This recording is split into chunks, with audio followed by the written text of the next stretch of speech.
Here are some books that I've read that I think about sometimes when I can't sleep and my brain drifts, and I'm just like, I really didn't need those thoughts. I didn't need them. Like, really anything to do with this book, but anytime I look at like small onions, like little small onions, it gives me the shivers.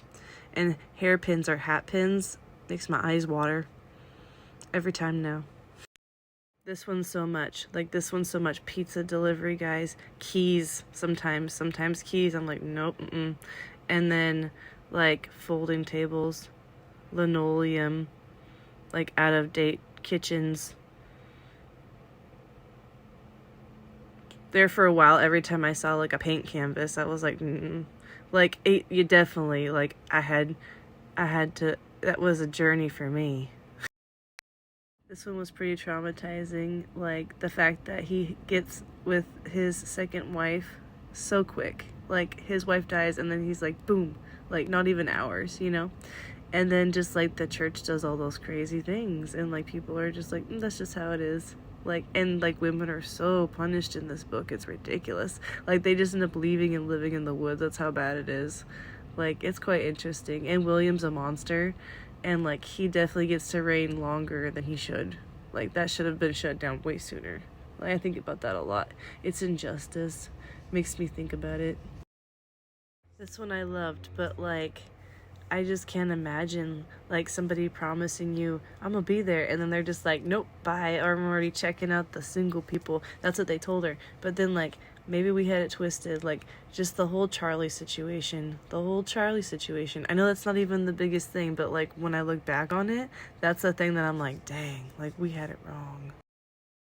The outcome of this story, and when you find out what the man really was and what he really did and how he really lived his lives, and then like being left at the end with like such an unsatisfying ending that one person just is gonna like carry the secret to the grave and not tell anybody else. Like, oh, I didn't like that.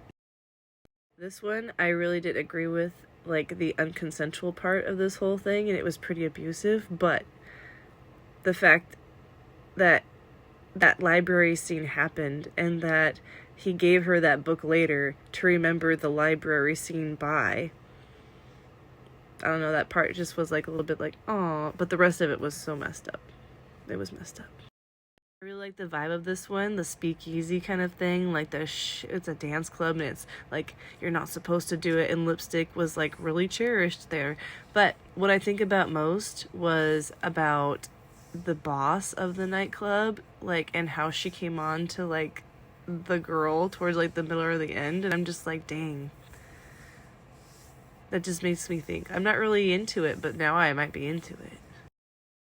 This one was just crazy because like you see it happening, and that's what I think about the whole time. I was like, you see it. It's like when you have that friend where you're like, dude, don't do that because this is gonna happen, and then when it happens, everybody's surprised.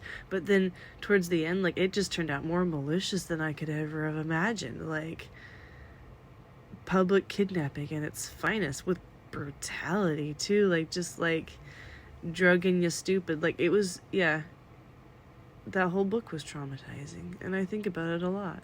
Well, guys, hope you have better thoughts. Good night.